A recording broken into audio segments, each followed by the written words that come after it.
Hi guys, it's Antoinette the Confident Woman and welcome back to my channel. Now this is the final episode of the sex series, the Q&A, the much awaited Q&A, and I've got my special guest, Mummy T here.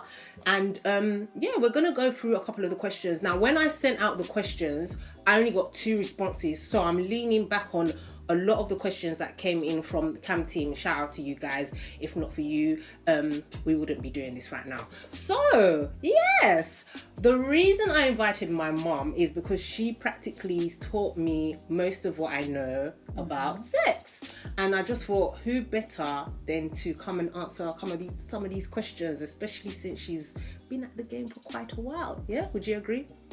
I have no choice but to say yes. Been married for 34 years, so that's long enough. Yeah, so I just thought, yeah, and we'll go through it one by one, and then like hopefully you guys pick out 1 or 2 things that might be able to help you. So I'm not going to waste any more time and I'll get straight into it. And the first one is, does size matter? I don't think it does. I mean, it's a good question. Where we have to answer these questions honestly. So, Mum, you have to answer it honestly, not from like a let me just give them the token answer. Honestly, your perspective.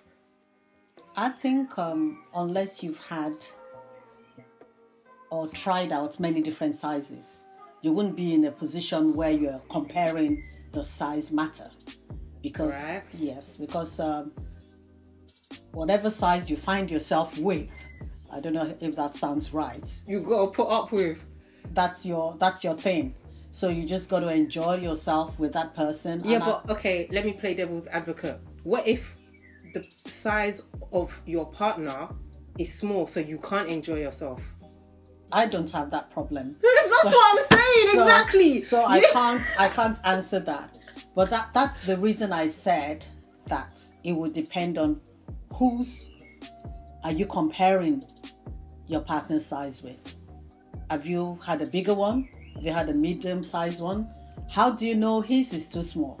That's what I'm saying. So if it was never a problem, if you thought this was the perfect size, then you wouldn't have a problem with, oh, it should be much larger or much bigger than this. That's the way That's your opinion. Okay. That's my opinion. All right. So moving on to the next question. My husband doesn't last long, so basically by the time they're getting into it, he's already come and they're like a young couple. So what does the person do in that situation? Because she obviously can't enjoy sex if he's already like ejaculated before anything's happened, so to say. I think really it's a matter of communication. If you now sit and talk about the fact that you have not reached orgasm before he's actually like reached orgasm himself, then it needs to be discussed. Probably you need a longer foreplay, because sometimes if the guys are always ready. That's the issue with them. They're always ready, but he needs to understand how to prepare you so that by the time the actual sex starts to happen, your body is already relaxed and ready to begin to enjoy it. So definitely in that case, you need to let him know that you're not happy because it's too quick and you would like for him to slow down. And there's nothing wrong with telling him to slow down. You can give each other instructions as you go along until you begin to enjoy sex yourself. So really, I think that's just instead of just keeping quiet about it, not wanting to hurt one another, that's going to lead to more problems. But it's better to discuss it and say, how can we fix this? And I think women are well different. Even the men are different. Every situation is going to be different. So in this case, it sounds to me like this person needs to have like a longer foreplay, a time to prepare the body. But the man is, ready anytime. So he needs to understand that he needs to give you time, give you space, slow down, and not move too quickly. Okay, all right. Moving on. It's kind of linked. I've kept myself from marriage and now I don't enjoy sex. In fact, I hate it. What now? Well, Yeah, it's not linked, but it's similar in the sense that she's not enjoying sex, and like I think maybe she thought to herself, yeah, I've kept myself marriage, don't have sex and all that, and now that she's in marriage, it's like, what is this kind of thing? I think a lot of people don't really know what to expect, especially if you married as a virgin. You have certain expectations from what you've read or heard from other people, so you think it's just going to be like what you see on telly or Hollywood or something like that. I mentioned that before in one of my videos. So it's not always like that. Sometimes it just takes time to get to know and understand each other, especially if it's also the first time for your partner. I think foreplay is important as well. I think for women, I think a lot of women underestimate the importance of foreplay. We don't actually, it's not that we don't think that it's important, but we kind of like, you skip to the main meal. Whereas for a lot of women, especially in the beginning stages, I think like foreplay is so important, and it kind of leads on, it helps to lead on to like the actual main. Yes, I think we the way we are wired is so different from the way men are wired. Yeah, right. We need to wind down, because you've probably had a busy day. You've come back. You need every step of the way. You need to prepare yourself. Mm-hmm. So it's not a matter of just, okay, we jump into bed and off we go. No, you need to kind of step by step down onto the actual intercourse. But before then, if you have it in your head that, I'm disappointed, this isn't what I prepared for myself. So it's mental, isn't it? A lot of it is mental. Immediately your body shuts down and you're not going to enjoy sex. You're already, it's like you're frigid. It's like, I'm going to hate this. And if you think so you will hate it. And once you tighten up, then it makes it more difficult. Once you tighten up, you're not going to enjoy sex. And so you need to also sit down and talk to your partner about your feelings and work together. You need to work together, and that should really solve the problem. All right. I think that's a good answer. Thank you. Next question is, my partner is putting undue pressure on me to act a certain way in bed, i.e. like a porn star. I'm not comfortable with this. What do I do? Tell him you're not comfortable. You don't I'm have guessing, I suppose she's probably done that. Like, you don't have to put up with anything anybody tells you, even though they're your partner. If you begin to put up with it, you will find after a while that you begin to create tension between the two of you. You're not going to like him. You're not going to like resentment and bitterness and anger. Eventually, it will lead to other areas of your marriage that you don't want this to lead to. So, it depends also on your religious background. If you feel like certain things aren't appropriate in the bedroom, then it's a situation where the two of you need to talk.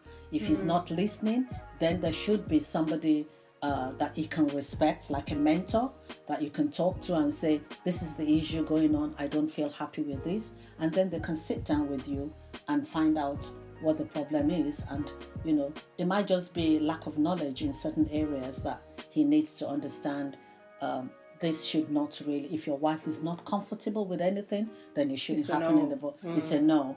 So if you say no and he forces you, we're almost talking about rape, because that's what it's going to lead to. Yeah, but I think a lot of people think, okay, because it's in a marriage setting, it isn't rape, but it is. So I think if you have that mindset, it changes things. Well, it does, because you should be able to say no. You shouldn't be forced to do anything in the bedroom, even though you're married, or you should be comfortable with whatever your husband or your partner is asking you to do. So I think it might be lack of knowledge on the part of the man, and understand. A lot of men have, I'd like to add this, actually been involved with pornography. Yeah, it's a big thing. It's not even, I think so, it's not just men as well. I don't think women, you can, exactly. You can't even restrict it to men. Like, and it's such a big deal in that it damages marriages, but people, like I was saying before, underestimate how damaging it can be. If a guy or a woman has actually been involved in that, watched it, yo. They want to come in the bedroom and begin to practice what they've seen. Out, yeah. Let's act this out. Let's act that. Whereas it's not reality. It's not, and it's not necessarily healthy for your own relationship. It's not healthy for your wife, especially if she says no. She might even consent to, okay, let's have a go. But as soon as she says no, I'm not comfortable with this, then that should move. You should move on from there. So you need to talk about these things. Communication. That's what keeps coming up. You need to talk about it. I don't feel comfortable doing this. I don't feel good about it. I feel like I'm a porn star. Just talk about it, and if the man is understanding, then that should solve the problem. Okay. Here's another question. Been married for quite a while, yet I still don't orgasm. Is there something wrong with me? This is a funny one because she could have medical issues, but then again, she might not. Like, it could be all in her mind. Like, relating to kind of what you said to me at the beginning. Like, I was saying earlier that my mum taught me most of what I know. And I know a lot of, like, women that are getting married and stuff don't have that privilege of their mums kind of, like, guiding them through and saying, okay, this is what you got to do, X, Y, Z, blah, blah, blah.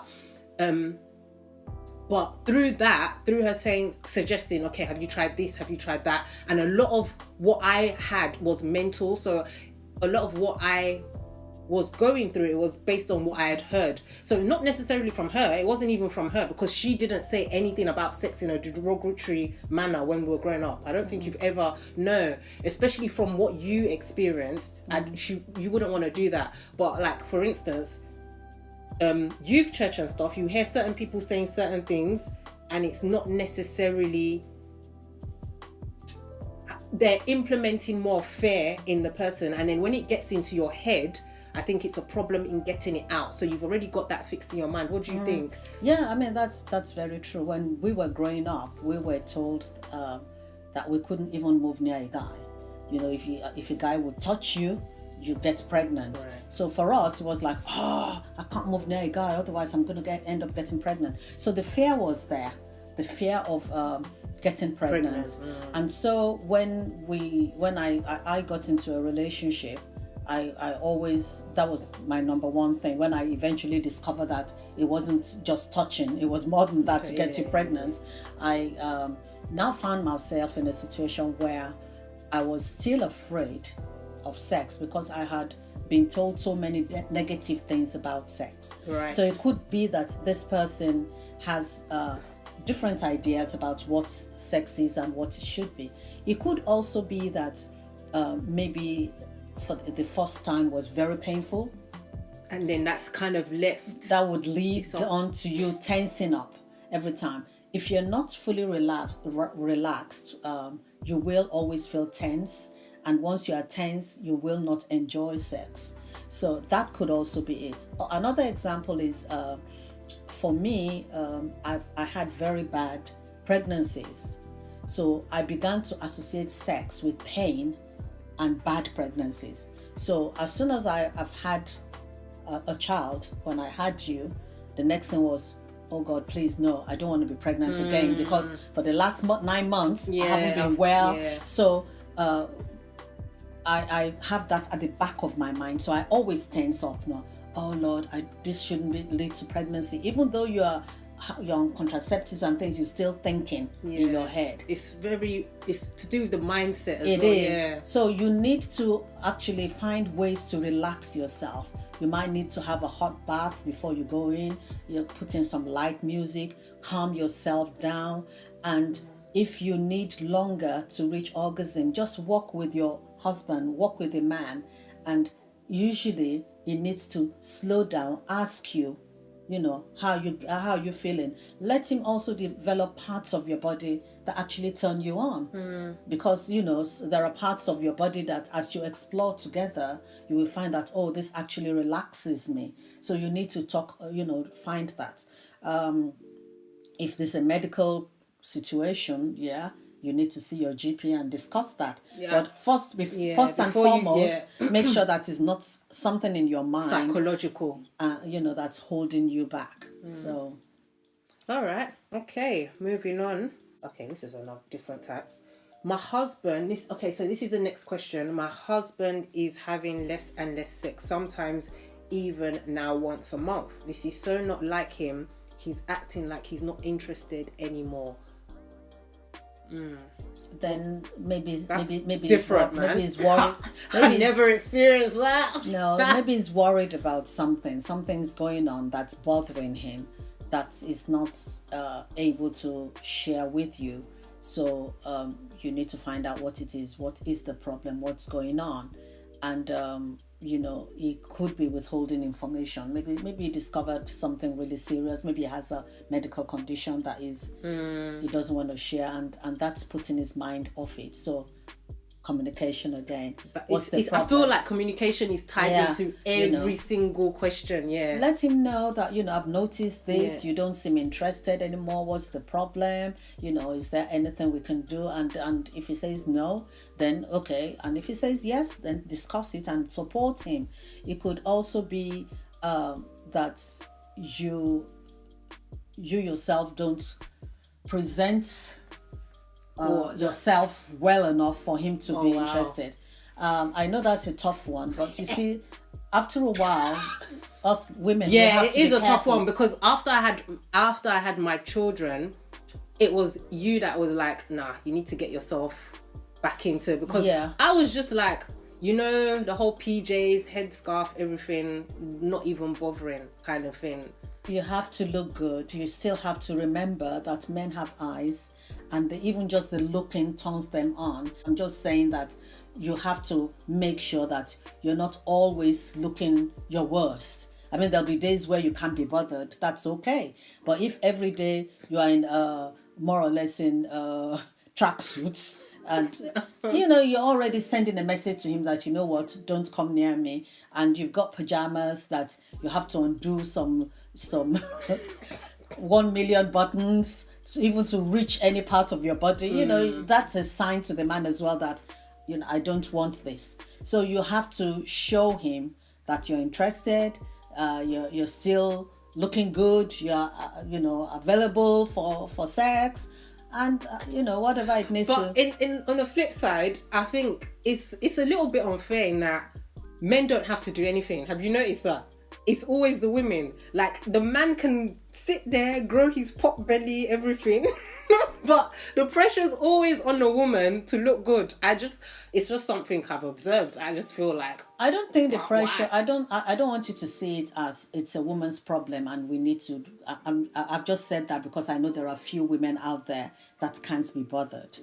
That's why I said that. Yeah, I get you. I'm just chucking, The men themselves, you see, the thing with sex is, sex for a man is a need. Whereas for us as women, we don't see it as a need. If you don't have sex in a week, it might not bother you. But for a man, it's the way God has designed them, and it's like the hormones in them, especially first thing in the morning. There's a drive for them to have sex. That's how they're wired. I didn't know that in the morning. Yes, especially in the morning. So that's how God has designed them. Whereas we as women, we don't have that need like they have a need. And, that's why I say there's no need holding back something that takes, it's not going to take from morning till night. You're not going to be having sex a whole day. It's going to take, I'm not going to put a length of time because everybody's different. Yeah. But eventually the man is going to get tired and sleep off. So we can't be saying, no, I'm too tired tonight, I'm too tired tomorrow night, this and that. You still have to understand where he's coming from. And then it makes life a lot easier for us as women if we have an understanding of the fact that sex for a man is really a need. It's not that they're demanding it. Is a need. Now I know that there are other men that want sex every day. Yeah, that's a bit excessive though. Like every day. I mean, that also there should be a balance. I don't think. Right. I don't think it's. I think a lot of men this is just my personal opinion, a lot of men, they've probably got lost in them and then they're using it as a cover up, like, well, I have to have sex, it's a need kind of thing, whereas it's just that lost drive in them. Do you agree? But it's just down to self-control. You have to be able to control yourself, even if you have a need, you feel like you want sex, but you should be able to control yourself not to have sex every single day. You have to work on that. For example, when I was pregnant with you, as a matter of fact, with all of you, I was so sick that I couldn't have sex. So if it's a case where the man must have sex, he'll have to go outside and find that sex. So that's how you begin to think, oh no, I have to control myself. This isn't a must do everyday thing, So those areas of our relationships really should matter, in the sense that let me give my wife some space. And there are also women that want sex every day. It's not just a man's problem. There are some women that really love sex. It is. I just feel like it's more prominent with the men. But like you're right. It's women as well. Women as well want sex every day. Out. Yeah. But at the end of the day, it's whatever works in every relationship. If the couple agree, if you both consent to it every day, if you think it's every day, that's fine. It's whatever you do in your home, in your room, is fine. It's you're happy with that, that's fine. We're not saying it's wrong. We're just saying that if you're now feeling, oh no, I can't cope with every day, then you need to let the guy know that I can't, and the man should also understand where you're coming from.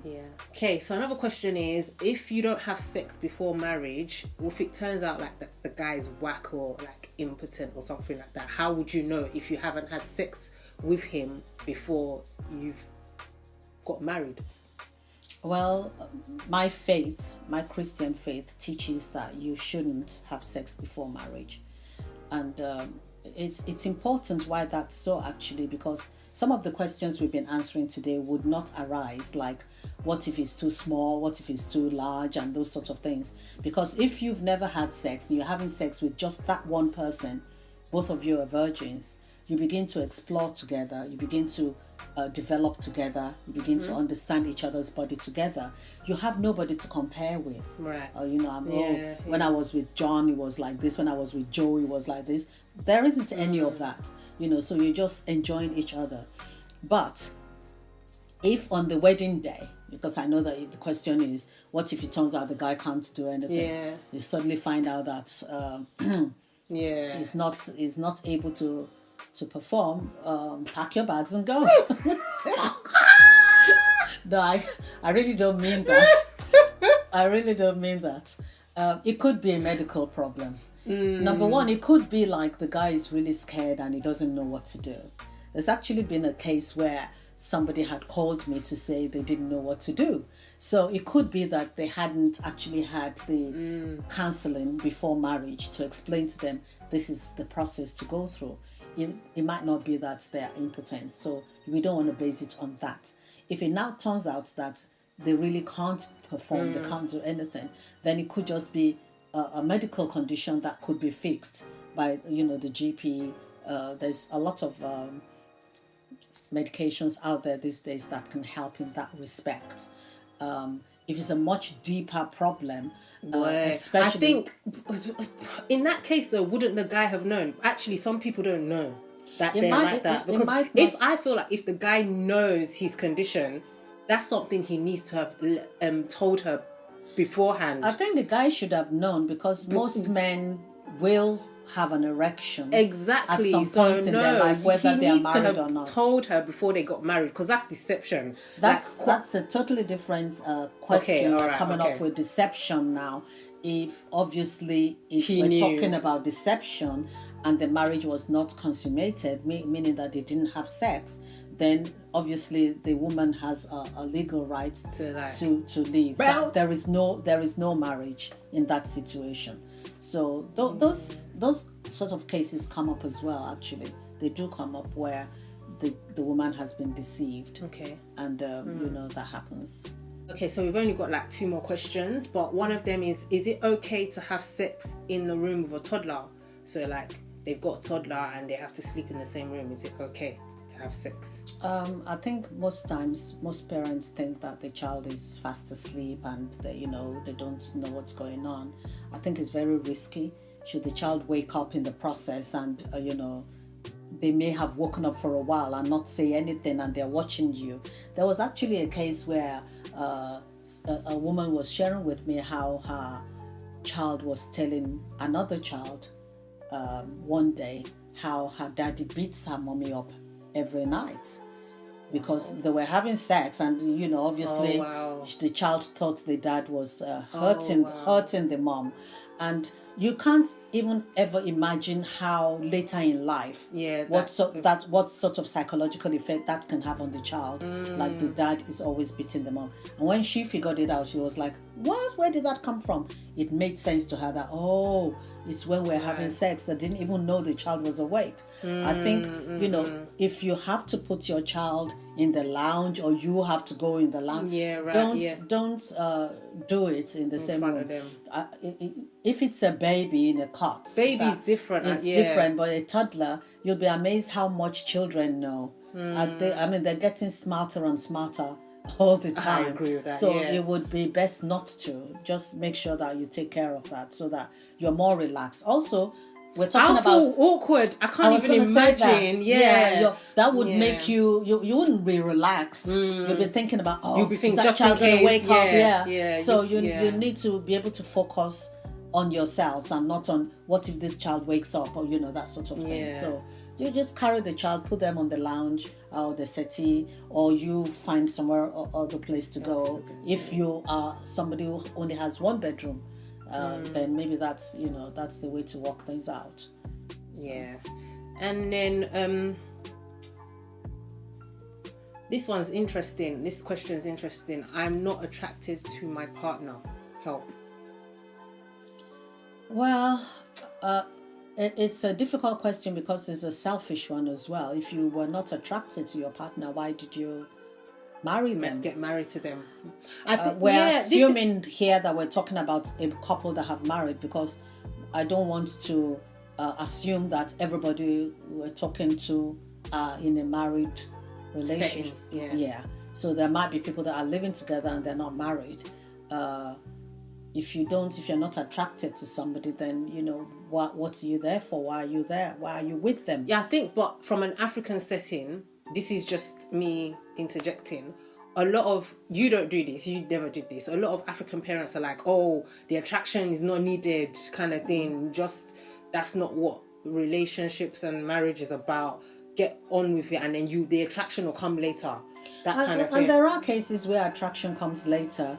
But I think fundamentally, carry on. Sorry, I interrupted you. There are cases where you don't tick all the boxes to start off with, and then you begin to grow into things with each other.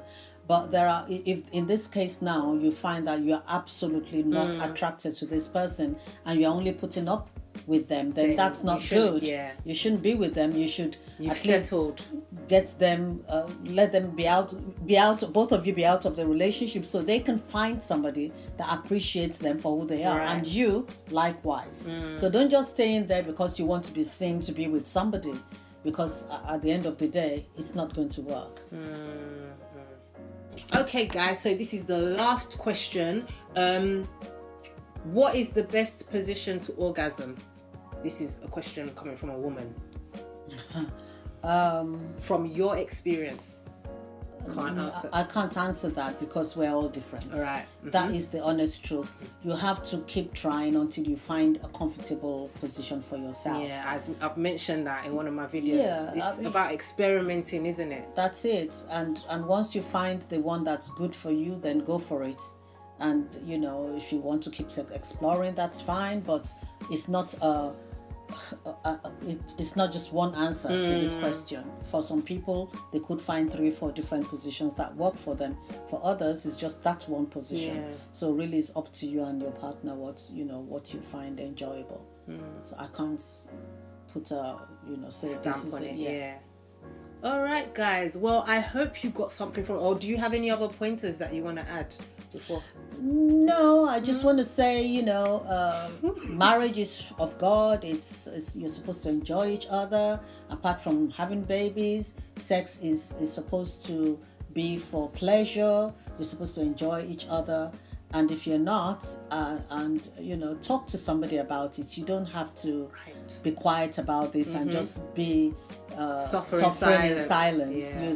There are people out there that can help you. There are older, more mature people, or even not necessarily older, more mature, but somebody that you can open up to and say, "This is you what can is trust going as on." well. You don't really want to be giving your business to people you can't. And it could just be that they just need to say, "Oh, why don't you do this or why don't you do that?" And that might just be the solution. And another thing is, a lot of people, and coming again from the Christian perspective, a lot of people don't pray. You need You know what? Saying that, a lot of people might have problems, underlying spiritual problems, even in like sex wise, and they don't even know that it's like, okay, this issue is actually spiritual. Yeah, I don't want us to go too deep into it. But you need, if you're a Christian, you need to pray about these things. I just want you to know that the Holy Spirit doesn't leave the room when you and your husband come together. Is there in you all along. So it's always good to start off in prayer, committing this time, this special time, which was designed by God together, to commit it into His hands so that you can really truly enjoy it in a clean and pleasant way. So go ahead and enjoy yourselves and make the most of it. And, find out from each other as you grow together, what your needs are, how do we meet each other's needs. And, by the time you are ready for sex, it would be beautiful between the two of you.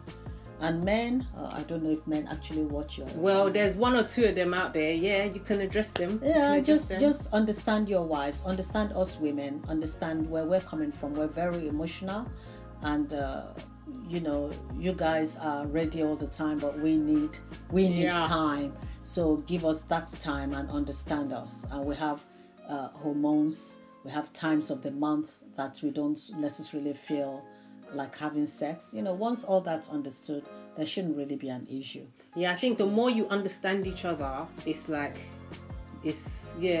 better things become as well. Yeah. All right, guys, so I hope this helped in some way. I hope you enjoyed it. If you've got any other questions or comments on any of the things that we said, even if you disagree, leave them below. We want to carry on the conversation below. So yeah, shout out to my mom again for joining me. She really didn't want to do this. Like, when I told her to do it, she was like, "Why are you telling me to come and do this? Why am I talking about sex? Why me?" I was like, no, you have to do it, because for me personally, like, I learned a lot from her, and I there's no one else that I could go to be coming on my channel and talking about stuff like this. Okay, so yeah, I'm just gonna leave it there for now, and hopefully catch you in my next video. And my mom is going to outro us. Oh God.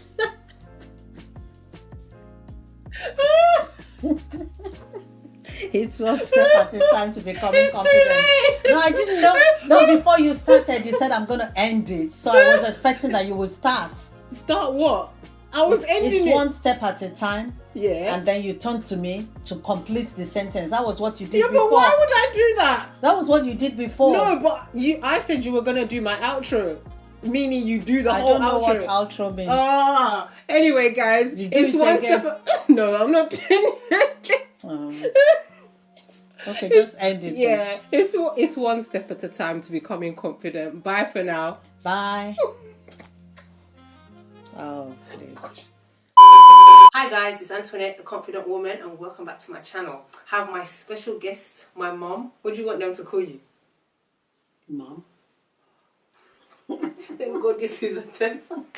Hi guys, it's Antoinette, the Confident Woman, and welcome back to my channel. Now, this is the final episode in the sex series, and I have my special guest, Mummy T here. Hello, everybody.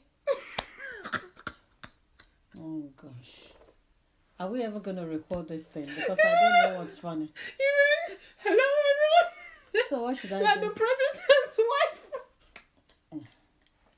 Look, I should be in my bed. So if you want to get this done, you just say I have my special guest, and I'll just be looking. I won't say nothing.